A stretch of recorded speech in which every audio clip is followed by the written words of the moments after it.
Voici comment créer un Field of View Indicator ou une mire pour une caméra CCD, un oculaire pour un télescope donné. La première chose, il faut aller cliquer ici sur l'icône de Field of View Indicator. C'est l'icône que je pointe présentement. On peut l'avoir aussi dans le menu à certains endroits là. Je l'ai ici dans le menu View à Field of View Indicator ici. Si je clique sur ça, ou si je clique sur l'icône ici dans le menu, si on l'a ici, c'est celui-là ici. C'est la même chose. On clique sur cette icône-là pour faire afficher la fenêtre du Field of View Indicator.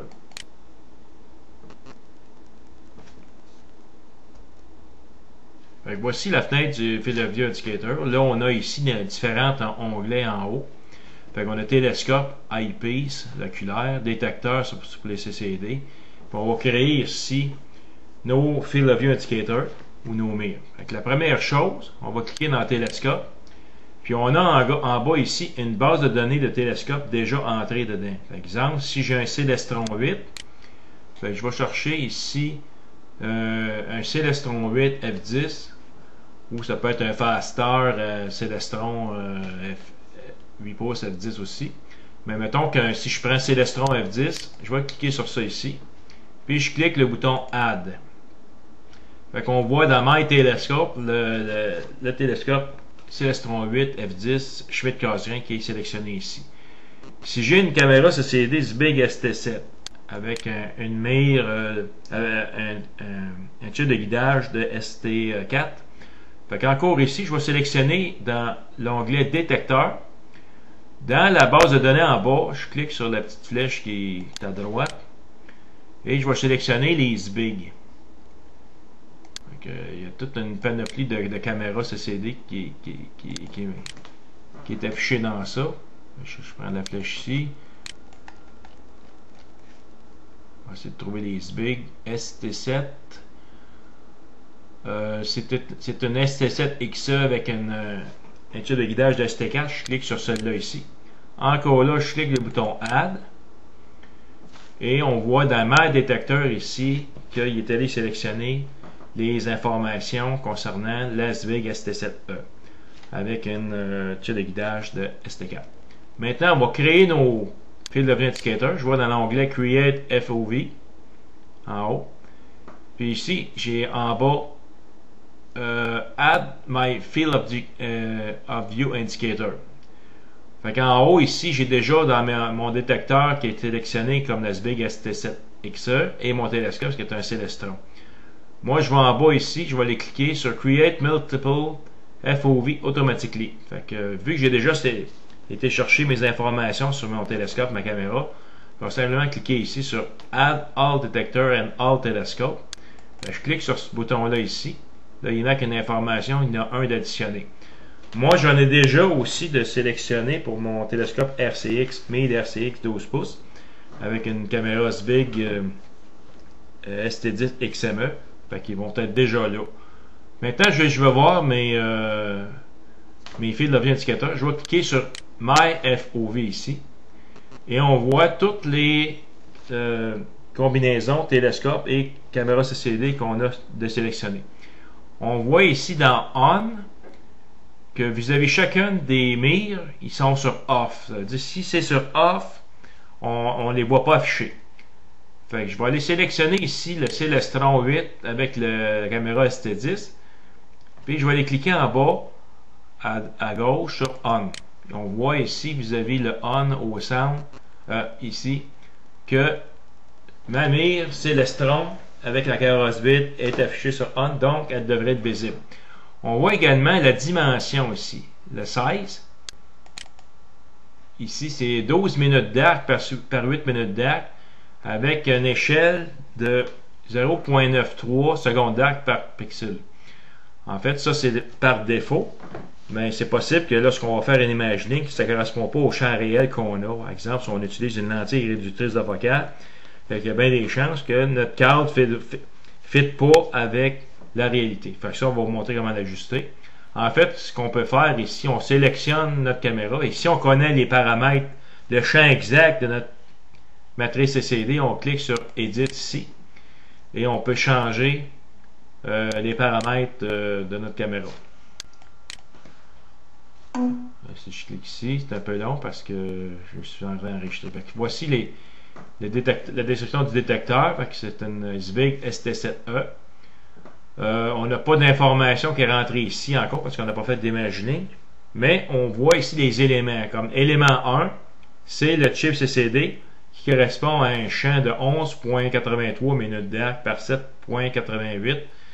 On n'a aucun offset et les pixels de notre matrice c'est 765 par 510. Si je clique sur l'élément 2, ici, c'est marqué description guide chip. Ça, c'est le chip de guidage de la ST7 et XE, qui est une ST4. Donc, on sait qu'une matrice de ST4, c'est un champ de 192 pixels par 164. Puis le champ ici, là, la dimension qu'on aurait, selon les paramètres de Zvig, ça serait 4.53 minutes d'arc par 4.510. Encore ici, ça peut être différent de la réalité. Fait qu'on va corriger ça. Puis on voit ici le offset. Mais c'est la position du chip de guidage. Je vais juste cliquer OK. Là, pour montrer ce que ça donne. Quand on clique sur ça. La position du chip de guidage, c'est le petit chip de guidage qu'on voit ici dans la mire. Là. Je vais juste aller sur Run, fait que je vais juste cliquer OK.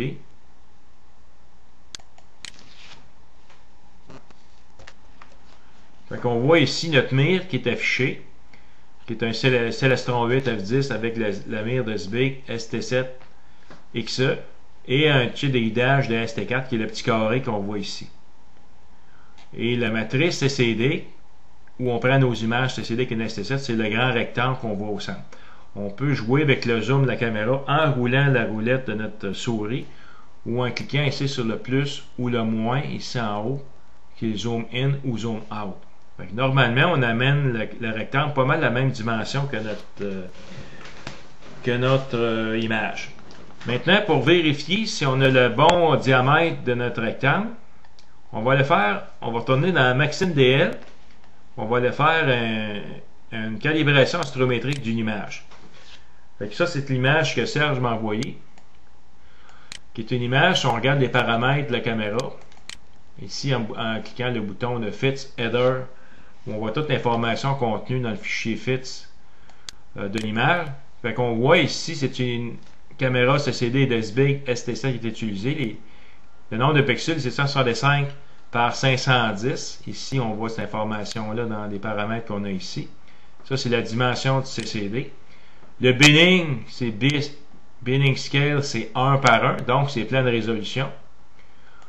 La photo a été prise le 17 septembre 2011 à 2h42 temps universel.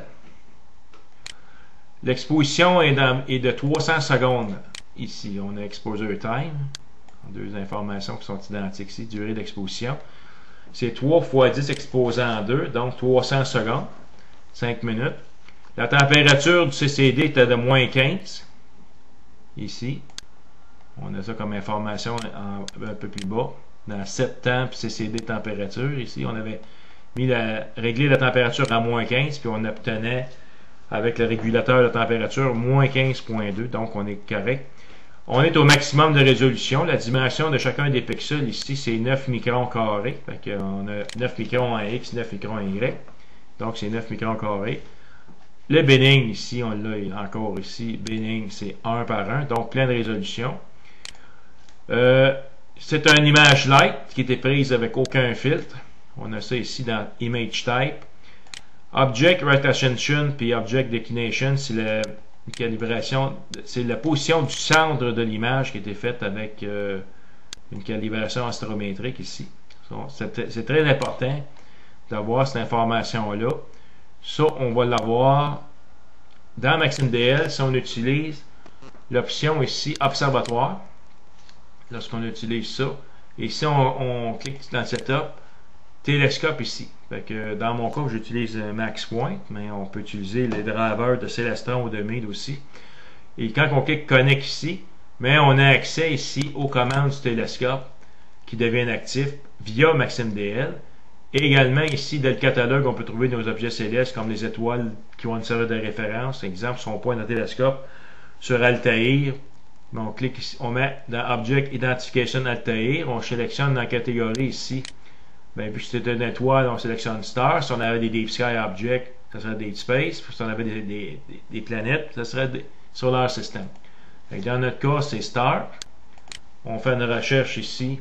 Il nous trouve Altaïr. Fait qu'il s'agirait de pointer Altaïr dans le télescope. Et une fois que le télescope est ouvert, il est allumé, bon, on fait un signe si là, le bouton est en grisé parce que le télescope n'est pas branché. Mais normalement, si on a pointé Altaïr, le bouton Sync devient actif. Et si Altaïr est au centre de notre télescope, on fait simplement cliquer sur Sync ici. Et notre télescope est synchronisé. Mais ce qui est important avec Maxim DL, c'est utiliser la fonction de calibration astrométrique qui est encore plus précise. Fait qu'ici, on a vu qu'on avait Object Right Ascension ici et Object Declination ici. Ça, c'est les coordonnées du centre de l'image. Fait que 22h50,05 d'ascension droite, le Right Ascension, puis plus 4, 32,14 ici pour la coordonnée de déclinaison. Si je fais une calibration astrométrique, je vais dans Maxim DL, dans Analyze, je clique sur Analyze, Pinpoint Astrométrie. Si on suppose qu'on a le Pinpoint et le Galaxy Catalogue ou le GSC qui est installé sur notre disque dur, c'est bien important qu'il soit installé sur le disque dur ici dans le CGSC 11. Et on voit ici que le Fit Center est coché.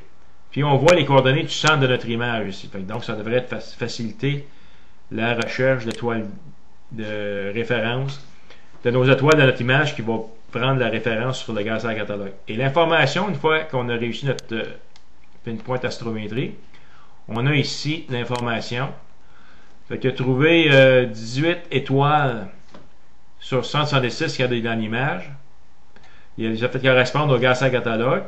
Mais ce qui est important de noter ici, c'est l'angle de position et la longueur focale et l'échantillonnage. C'est le nombre de pixels que voit un pixel. C'est le nombre de secondes d'arc, c'est-à-dire que voit un pixel. Fait que dans notre cas, on a une longueur focale de 1339 mm, donc c'est probablement été utilisé quand une lentille réductrice de focale f6.3.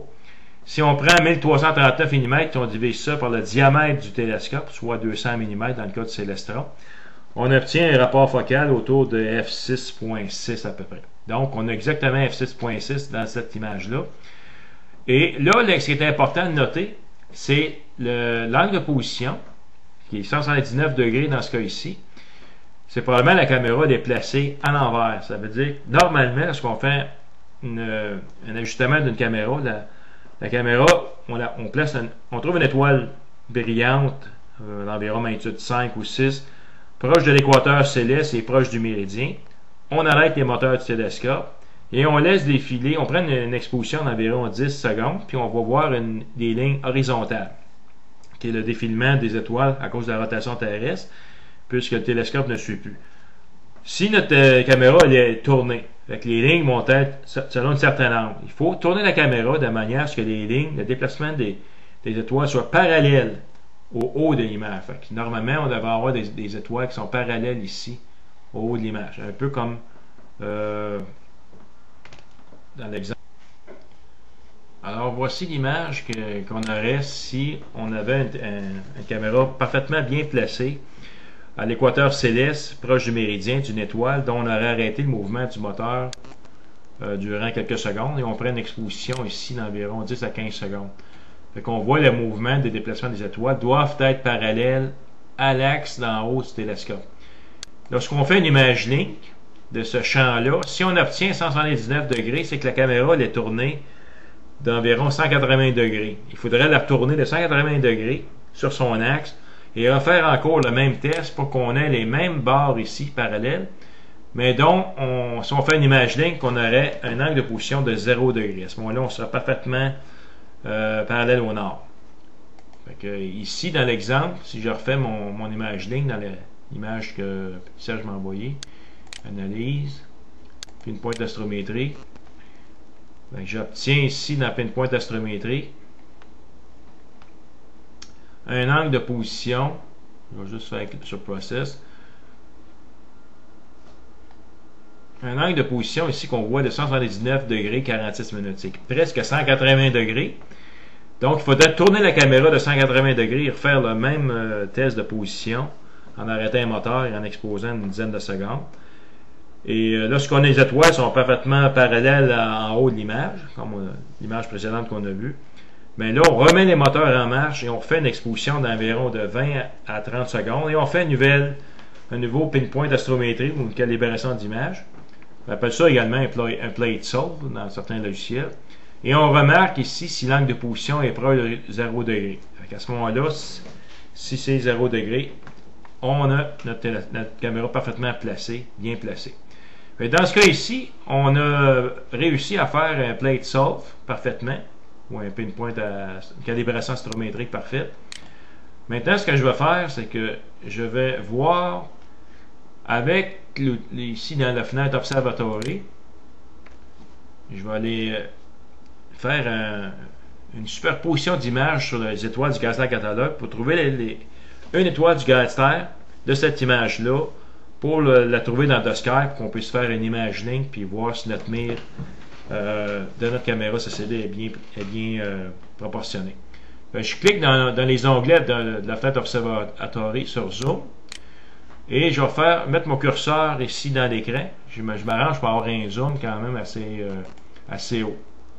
Ici, le zoom est à 0.25, donc est au maximum. Ici, on voit mon image qui apparaît déjà, mais normalement, on fait bouton droit de la souris, Overlay Image. Si on n'a pas fait un pinpoint d'astrométrie, il va nous demander de le faire à ce moment-là, parce que lui, tant et aussi longtemps qu'on n'a pas fait une calibration astrométrique, il ne sait pas ce qu'est l'image par rapport aux étoiles du gaz-terre catalogue. Une fois qu'on l'a fait et qu'on l'a réussi, mais automatiquement, MaximDL va superposer les étoiles de notre image sur les étoiles du gaz-terre catalogue. Si je prends un exemple ici, je vais simplement Clear Overlay Image. Je vais cliquer sur cet onglet-là. Là, notre image n'apparaît plus. Bouton droit de la souris, je vais cliquer sur Overlay Image et notre image elle apparaît là. Toutes les étoiles blanches qu'on voit ici, c'est les étoiles du gaz-terre catalogue qui matchent exactement avec nos étoiles. En général, moi, ce que je fais, c'est que je prends une étoile proche du centre. Je clique ici sur cette étoile-là, qui correspond à une des étoiles du gaz-terre catalogue, et je la vois ici, qui est affichée en haut ici. GSC 572, 2.1388. Je sélectionne cette information-là, je fais CTRL-C pour copier. Maintenant, je vais dans The Sky, le logiciel The Sky. Et je vais ici ouvrir la petite paire de jumelles qui est l'outil recherché. Normalement, ici, on aurait une fenêtre comme ceci, où on a tous les objets célestes qui sont concentrés. Ici, comme dans mon cas, moi je vais rechercher une étoile du gaz-terre catalogue, donc je vais cliquer sur Stellar ici, le petit plus. Je vais sélectionner GSC, je vais cliquer le petit plus. GSC, c'est gaz-terre catalogue. Je clique le petit plus qui est ici.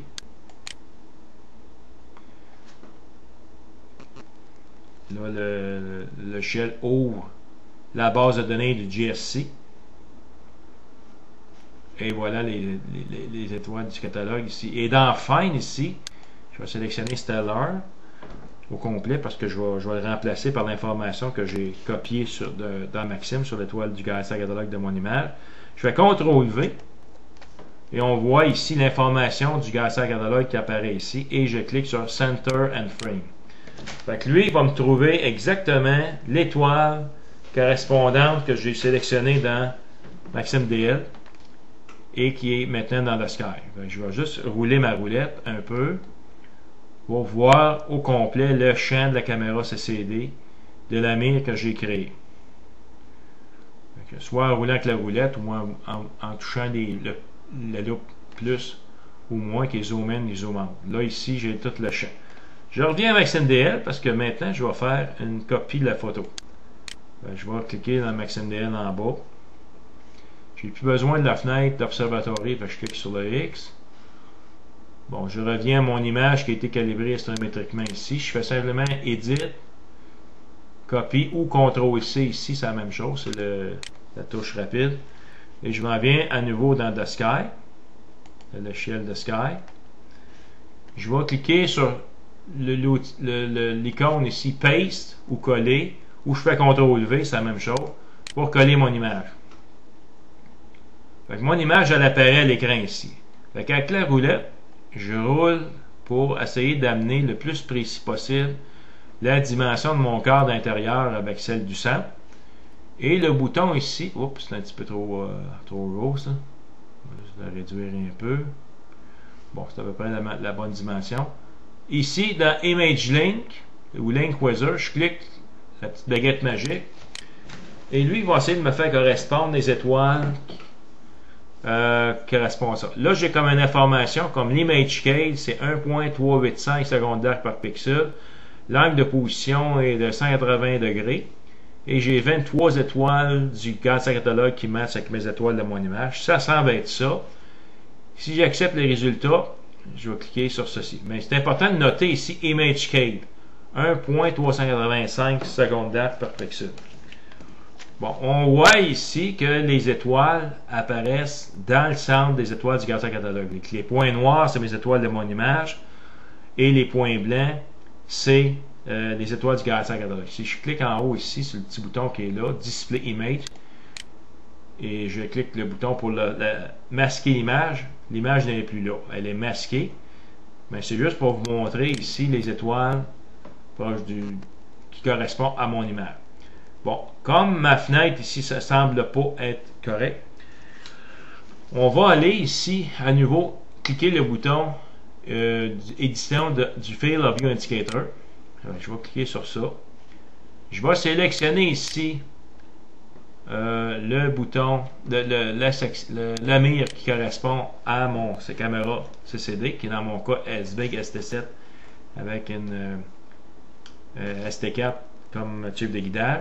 Je vais cliquer le bouton ici, Edit, Édition. Bon, au départ, on a l'information Célestron 8, SCT, Smith Gaussian Telescope, plus Big, ST7, ST4. Ça, c'est correct. Lui, il a calculé un angle de position de 179,81 degrés ici. Bon, et ici, élément 1, ça correspond au CCD. Si je clique l'élément 2, ici, c'est le guide chip avec l'information qui concerne le guide chip ici. On a le nombre de pixels, 192 par 164. Le offset, c'est la position du type de guidage qui est ici par rapport au centre de la matrice. Ça, on peut varier ça, cette position-là, en changeant le offset ici. Maintenant, avant d'aller là, on va cliquer l'élément 1. On a comme champ ici 11.83 minutes d'arc par 7.88. Mais vu qu'on a utilisé une lentille de réductrice de focale qui nous donne un champ de 1.385 secondes d'arc par pixel, puis on voit ici j'ai 765 pixels par 510, fait que je prends 765 multiplié par 1.385. Si je divise par 60 secondes d'arc, fait que je vais avoir un champ de 17.65 minutes d'arc. Je remplace ici l'information ici dans le X.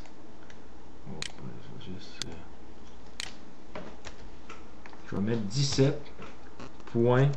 17.65. Et ici dans le X, vu que j'ai 510 pixels ici, fait que 510 multiplié par le champ de 1.325 secondes d'arc par pixel, ce qui me donne, si je divise ça par 60 secondes d'arc, ça veut dire 11,77 minutes d'arc. Je mets ici 11. Je vais tout sélectionner ça. 11,77 minutes d'arc. Et si je clique OK ici, alors, je vais vérifier si tout est bien là. Oups, ici dans les dimensions, c'est pas correct. J'ai marqué 118, c'est pas correct. Il y a une erreur ici. Fait que je vais juste cliquer, sélectionner ma mire. Ouais, c'est ça. C'est 17. Il y a un de trop. Fait que je sélectionne le 17. Je clique OK à nouveau. On voit ici qu'il est pas mal élargi. Bon, là, il est marqué 18.12. Il est comme arrondi.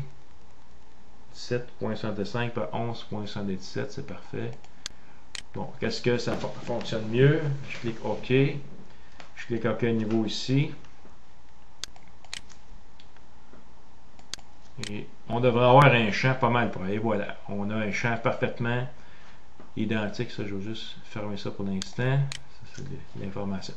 Fait qu'on voit ici, si je refais à nouveau un ImageLink, que là, mon champ est parfait. Fait qu'on voit l'échelle qu'on s'est servi, c'est 1.385 secondaires par pixel. L'angle de position est 180. Ça, il s'agirait de tourner la caméra de 180 degrés, comme je l'ai expliqué tantôt. On accepte les résultats. Ici. Et maintenant, ici, cette fenêtre-là, qu'est-ce que c'est? C'est que à chaque fois que je clique sur un objet, ça me donne l'information sur l'objet. Comme ici, c'est l'étoile SAO 127-789 ou l'étoile GSC 521 2.1188, c'est la même chose. Bon, si je grossis un peu plus, je peux changer les paramètres ici de mon ImageLink. Ici. Dans ici. ImageLink Setup. Si je veux l'avoir plus grosse un peu, fait que je peux simplement ici, comme ici, Image Size, 30% mettons si j'ajoute, au lieu de 30%, je dis 50%. Vous voyez ce que ça donne. On va avoir notre image un peu plus grosse. Voilà. Fait que là, on a une image un peu plus grosse, un peu plus précis. Sauf qu'on ne voit pas le type de guidage. Fait que si on veut changer pour voir le type de guidage, on va simplement ici dans ImageLink Setup. Et on va simplement remettre un pourcentage un petit peu plus petit. Au lieu de mettre 50%, je vais lui remettre 30% avec un OK. Ça, c'est pour permettre de voir la mire au complet ou par section. Fait que là, ici, je vois le type de guidage. Fait que maintenant, ce que je vois dans le centre, si j'enlève l'image, on voit ici une petite galaxie qui apparaît au centre. Si je clique dessus, on voit que c'est la galaxie PGC 126-87-94 qui est de magnitude 17.7. Cette galaxie-là, on la voit très bien dans l'image dans MaximDL. Je retourne dans MaximDL. C'est le petit tache floue qu'on voit ici à mon curseur. Là, évidemment, il n'y a pas eu de dark subtract ni de flat field correction. On voit un petit dégradé ici au centre. C'est plus clair au centre qu'au bord. Mais on pourrait corriger cette image-là en appliquant un bon flat field.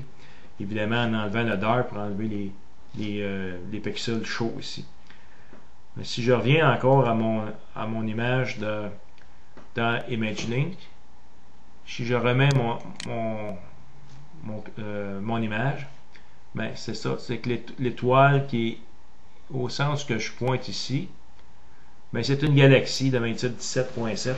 C'est juste pour montrer un peu la puissance de CCD. On pourrait identifier nos objets célestes. Et ici, si je mets la mire qui est ici, c'est pour savoir où est le nord. Fait qu'on voit le nord est en bas. Fait que c'est pour ça que on a un angle de position de quasiment 180 degrés. Parce que la caméra elle est complètement inversée. Fait qu'il s'agirait de la tourner de 180 degrés par rapport où elle est présentement et refaire un nouveau alignement de la caméra, une nouvelle rotation. Une fois qu'on a réussi à faire une ImageLink comme ça ici, ce qui est important, on retourne à MaximDL, on fait une synchronisation de notre télescope en se servant de la calibration astrométrique de l'image. La manière qu'on procède, c'est qu'on va à nouveau dans l'observatoire, on va dans le catalogue ici, et si notre télescope était branché, on a simplement à cliquer sur Sync ici, le sync deviendrait actif, et on verrait que par défaut, on pointe sur l'image, notre image calibrée astrométriquement. Et si on fait un signe sur cette image-là, on obtient une position de notre télescope exactement à l'endroit où on a pris notre photo, au centre de la photo. C'est important de faire des syncs à partir des images calibrées lorsqu'on veut faire un pointage très précis de notre télescope. Et avant de terminer, je vais vous montrer un truc pour trouver une étoile guide. Je reviens dans l'échelle de Sky. J'enlève la mire du nord ici. Fait qu'on voit ici, si on a fait une calibration astrométrique de précision, là je vais juste baisser le zoom un peu. Puis je voudrais me trouver une étoile guide. Si le type de guidage ici il est assez précis, il est exactement selon la position qu'il occupe présentement, Bon, ici, je vais prendre cette étoile-là qui est de magnitude, si on regarde l'information, 8.47. Je vais la mettre au centre. Je la sélectionne avec mon curseur dessus, bouton droit de la souris, Center. L'étoile va se mettre au centre. Bon, moi maintenant, je vais cliquer sur ma mire ici, jusqu'à temps de voir le centre ici. Et on peut tourner aussi, ceux qui ont des caméras Field Rotator, c'est comme un moteur qui fait tourner la caméra automatiquement. Mais on le prend ici, et on peut la tourner. Ça, donc, pour choisir une étoile guide comme celle-là ici, là, un exemple. J'en ai une étoile guide ici. Fait que l'angle de position, c'est 149.73 dans ce cas ici. Fait que les logiciels qui contrôlent un caméra Field Rotator, on envoie l'information, tourne la caméra à 149.73 et la caméra va se tourner complètement. Mais si on n'a pas de Field Rotator, on est obligé des fois d'y aller manuellement. On peut la tourner manuellement, mais c'est pas évident. Il faudrait se faire un rapporteur d'angle et essayer d'y aller à la mitaine. C'est pas trop facile. Mais dans ce cas ici, c'est simplement de trouver une étoile guide. Fait que le truc, on choisit une étoile assez brillante, de magnitude 7 environ, comme ici c'est 8.4, ça c'est correct. Je clique sur le centre ici de la mire. Je l'amène, mon tir de guidage, en plein centre ici. On voit ici que mon petit chip de guidage, il pointe en plein dans mon étoile guide. Et je mets mon curseur au centre ici, bouton droit de la souris. Et si le télescope est allumé, ben on clique sur Slow. Puis si on a fait une calibration astrométrique sur notre image qui n'est pas loin, ben le télescope devrait se pointer directement sur l'objet en question et on devrait avoir notre étoile guide dans notre chip de guidage. Évidemment, pour une ST4, c'est une petite matrice. C'est pas évident à trouver. Ceux qui ont des ST7 ou ST10, ils ont des matrices de ST237 qui est beaucoup plus grosse, beaucoup plus large. C'est beaucoup plus facile à ce moment-là. Ça, ils sont à côté. Fait que ça, c'est un des trucs qu'on peut trouver une étoile guide. Exemple, si je voudrais trouver celle-là ici, si je clique sur ça, ça m'indique que c'est une étoile de magnitude 8.39. Bouton droit de la souris pour la centrer. La centre ici.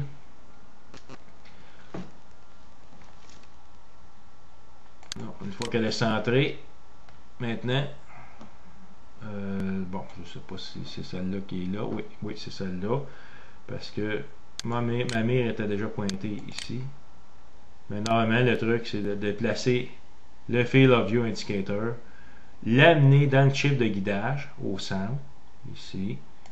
En pointant sur le centre ici, bouton droit de la souris, je fais un slew, ici, en bas, un slew, du télescope qui va se déplacer à cet endroit-là, puis on devrait voir dans la fenêtre de calibration de l'AO8 ou du chip de guidage, l'étoile guide apparaître ici.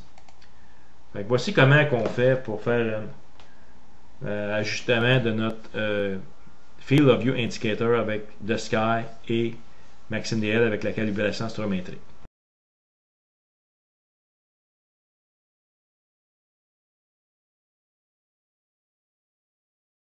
Fait qu'ici, on constate dans la calibration astrométrique de notre image que l'angle de position affiché est d'environ 180 degrés. On a 179 et 46 minutes. Fait que si on arrondit, on a 180 degrés d'angle de position. Donc, c'est comme si notre haut de notre image ici pointerait vers le sud. L'angle de position, c'est par rapport au pôle nord céleste.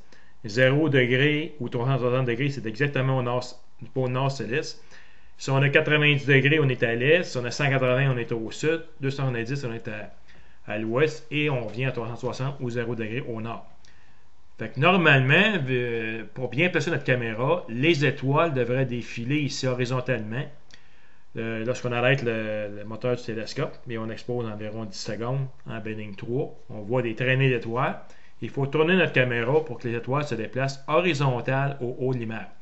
Puis le haut de l'image représenterait normalement le nord, un angle de position par rapport au nord, au pôle nord céleste. Fait que dans notre image ici, lorsqu'on fait la calibration astrométrique, lui détermine l'angle de position comme étant 179 degrés. Fait qu'on a le choix soit de tourner la caméra de 180 degrés. Ça serait l'idéal, mais des fois, en pratique, on peut trouver que nos fils sont encombrants, que ça lui nuit plus. À ce moment-là, il existe un autre truc pour sans tourner notre caméra pour qu'on ait notre image bien placée par rapport au pôle nord céleste pour obtenir un angle de position de 0 degré ou 360 degrés. Fait que si je ferme la fenêtre d'un point d'astrométrie, fait que sans tourner ma caméra du tout, ce que je fais, je vais dans le menu ici, édition, dans Maxime DL, et ici j'ai deux fonctions ici. J'ai la fonction flip, c'est comme si l'image va tourner sur elle-même du bas vers le haut. Puis j'ai la fonction miroir, c'est comme si l'image tournait de la droite vers la gauche. Fait que si on fait l'exemple ici, un flip, pour faire les deux. Ça, c'est si votre image n'est pas bien placée. Fait que ici, je viens de faire un flip, fait qu'on voit notre image, elle était inversée du bas vers le haut. Et je vais faire maintenant la fonction miroir. Là, on va tourner l'image, comme on voit ici. On l'a tourné un peu de la gauche vers la droite. Et maintenant, je vais faire encore un pinpoint astrométrique, puis je vais vérifier si j'ai ajusté mon angle de position comme il faut. Fait que, à nouveau, un pinpoint astrométrie, une calibration astrométrique. En anglais, on appelle ça un plate solve. Je clique Process, et là, je n'ai pas touché à ma caméra du tout. Là. Et si j'ai réussi, il y a moyen de l'ajuster également dans la prise des images. Fait qu'on n'aura pas à faire ça à chaque fois. Fait que ça a très bien fonctionné. On voit ici que l'angle de position maintenant est rendu d'environ 359-49 minutes ou pratiquement 360 degrés. Fait que là, mon image elle serait parfaitement bien placée selon l'angle de position. Maintenant, juste pour une fois qu'on a vu que ça fonctionne, tout ce que vous avez à faire, à la prochaine fois que vous allez prendre vos images, vous allez ouvrir ici l'icône de fonctionnement de votre caméra. Là, on va voir apparaître les fonctions de pas prendre nos images de notre caméra CCD. Alors voilà.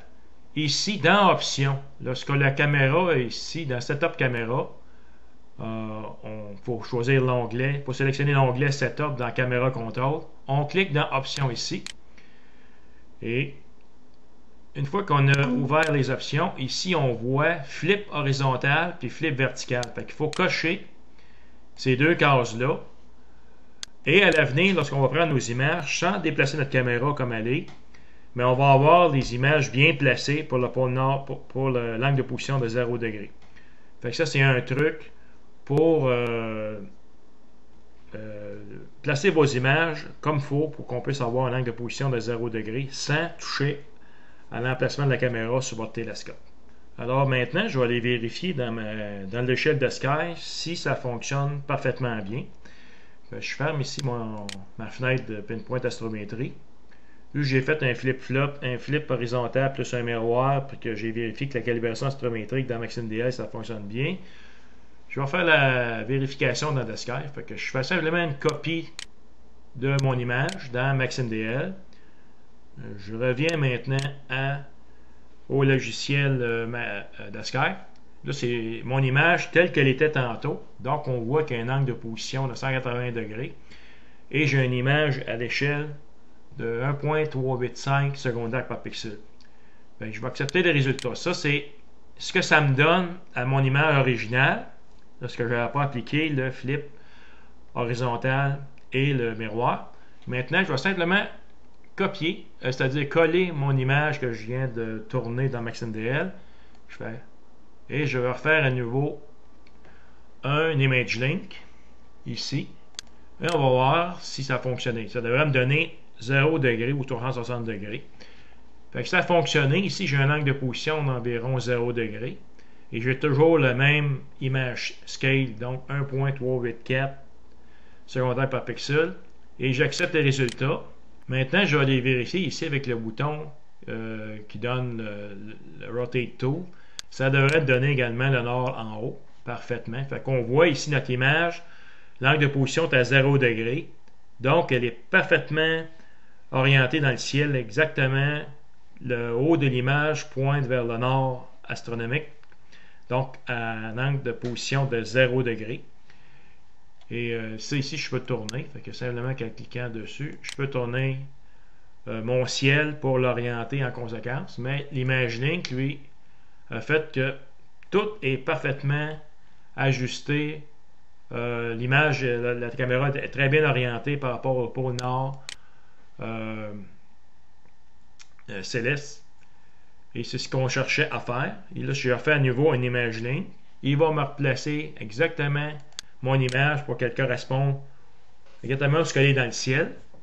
Et comme pour savoir exactement c'est où cette image-là à pointe, mais si on regarde le centre ici, c'est comme mon curseur pointe, on a l'information en bas ici dans l'échelle de Sky. Ça, si on n'a pas cette information qui apparaît là, on peut aller ici dans View. Ici, Status Bar.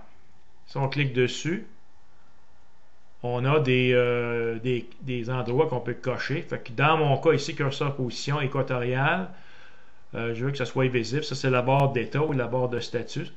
Et toutes les informations qu'on a ici rentrées, comme exemple, je vais rentrer l'heure sidérale, où je pourrais rentrer la position du télescope ici, ce qui pointe. Je clique OK. Ces informations-là vont apparaître ici en bas.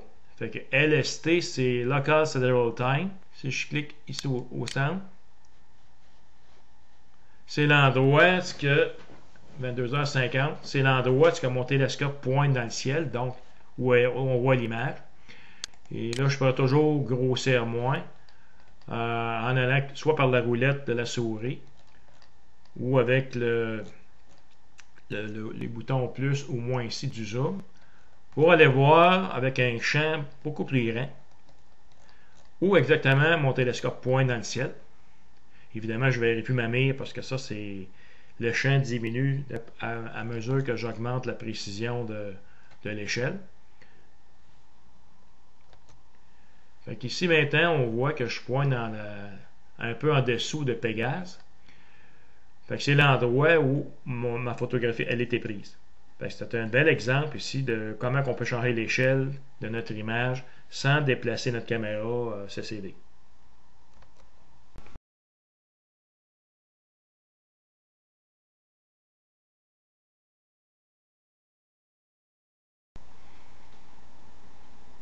Voici comment vérifier la dimension de la fenêtre du type de guidage dans le Field of View indicateur d'une ST7. On a vu dans l'autre didacticiel comment ajuster notre champ de notre CCD. Ici, on avait fait un imagining et on avait ici touché le bouton Edit qui nous permet de voir les dimensions de notre CCD de guidage ici. Si je clique sur Edit, on sait qu'on a, selon le ImageLink, un champ de 1,385 secondes d'arc par pixel. Fait que l'élément 1 de notre mire pour le ST7, c'est la dimension de notre matrice, ou le chip où on prend nos images CCD, qui est de dimension 765 par 510 pixels si on est en bénin 1. Et on avait obtenu un champ réel de 17,65 minutes d'arc par 11,77 minutes d'arc. Mais pour ce qui est du chip de guidage, on clique sur élément 2, ici. C'est marqué description guide chip. Et on a 192 pixels par 164 pixels. Donc, la première chose qu'il faut faire, selon l'échelle qu'on a obtenue lors de notre ImageLink ou le pinpoint astrométrie, donc, dans notre cas ici, c'est 1,325 secondes d'arc par pixel. Il faut multiplier 192 pixels par 1,385 divisé par 60 secondes d'arc pour avoir la dimension en minutes d'arc, ce qui donne une vraie dimension de 4,43 minutes d'arc ici. Fait qu'on va juste ajuster ici. On va mettre 4,43 minutes d'arc ici. Puis si on prend la dimension de 164 pixels multiplié par 1,325 secondes d'arc par pixel, divisé par 60 secondes d'arc pour avoir la dimension en minutes d'arc. Pour la dimension ici, on obtient 3,78 minutes d'arc. Fait qu'on va corriger ici 3. On va sélectionner toute la partie 3,78 minutes d'arc ici. Et on obtient une fenêtre réelle qui devrait correspondre à ceci. Si je clique le OK, voilà la dimension réelle de notre tube de guidage. On peut également bouger le offset. Fait qu'on voit ici, selon les paramètres de la caméra SB, on prend les valeurs par défaut. Mais c'est peut-être possible que notre chip de guidage ici ne soit pas exactement à la position qu'il devrait occuper. Fait que si on revient encore au Field of View Indicator, on a un offset qu'on peut ajuster. Exemple, ici, je clique dans Edit. Il faut sélectionner le bon,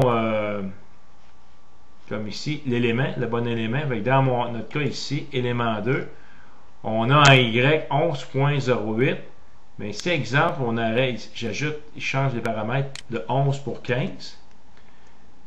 On va voir ce que ça va donner. On va déplacer notre fenêtre ici, du tube de guidage, d'un facteur équivalent à ça. Si je clique OK, on voit ici notre dimension, elle est plus pareille là. On a bougé notre fenêtre de matrice de guidage. Fait qu'on voit ici le offset, ça joue sur la dimension du tube de guidage.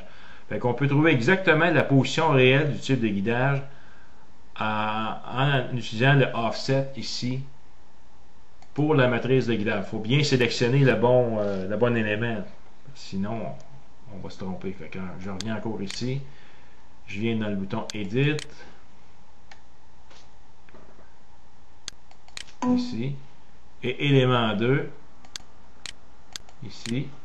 Et c'est bien ici qu'on joue soit en X, un offset en X ou en Y. Et c'est ça qui va déplacer notre dimension. Fait que je vais remettre la dimension originale qui est 11.08.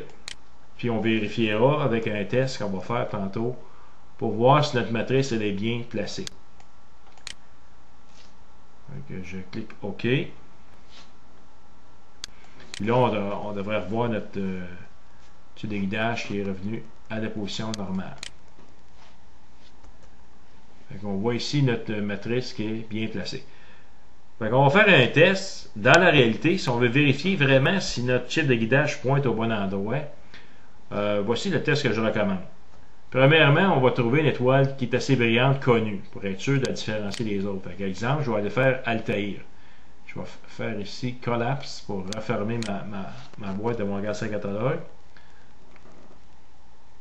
Je vais cliquer ici sur Stellar. Common Name. Par exemple, ici, je vais aller choisir Altaïr, en supposant qu'Altaïr est visible. Ça peut être n'importe quelle brillante. Là. Ça peut être une étoile brillante d'une constellation. Mais c'est important de bien la différencier par rapport à une étoile de guidage. Altaïr. Elle est ici. Elle. Un petit peu en haut. Ici. La voilà. Je clique sur Altaïr. Je fais Center and Frame. Pour centrer l'étoile Altaïr. Je vais la mettre moins grossie. Et là, l'exercice que je vais faire, c'est que je vais amener mon chip de guidage sur Altaïr. On va essayer de la trouver. Puis après ça, on va faire une image ordinaire avec un image de link pour voir exactement la position exacte d'où pointe mon télescope par rapport à ma caméra par rapport à mon chip de guidage. Ici, j'ai Altaïr. Je vais mettre un grossissement pour voir tout le champ de ma mire au complet.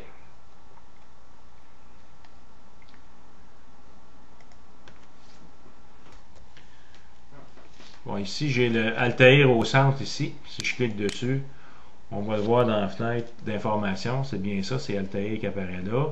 Il y a une étoile de magnitude 0.76 qu'on voit ici dans l'information.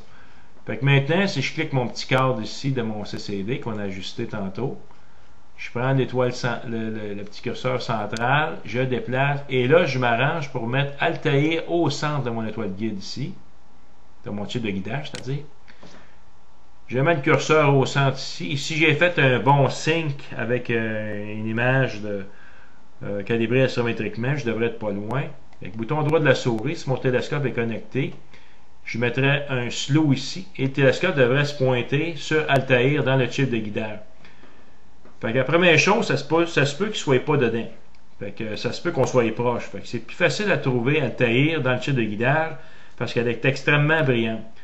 Fait que le but, c'est d'essayer de voir où on est présentement. Fait que on ferait une exposition normale avec notre CCD, exemple 20 ou 30 secondes, et on fait une calibration astrométrique et on fait un imagining pour voir où l'image apparaît dans l'écran. Fait que si, exemple, je suis ici, mon image apparaît ici, et je vais voir par rapport à où est mon image exacte, où je pointe mon chip de guidage. Puis il s'agit de faire une calibration astrométrique en cliquant sur le bouton Sync dans MaximDL, dans l'onglet Observatory, ici. Quand je fais, c'est-à-dire dans MaximDL ici. Bien important de faire une calibration astrométrique de cette manière-là. Dans le catalogue, un bouton Sync. Avant, il faut faire la calibration astrométrique avant de cliquer sur le bouton Sync.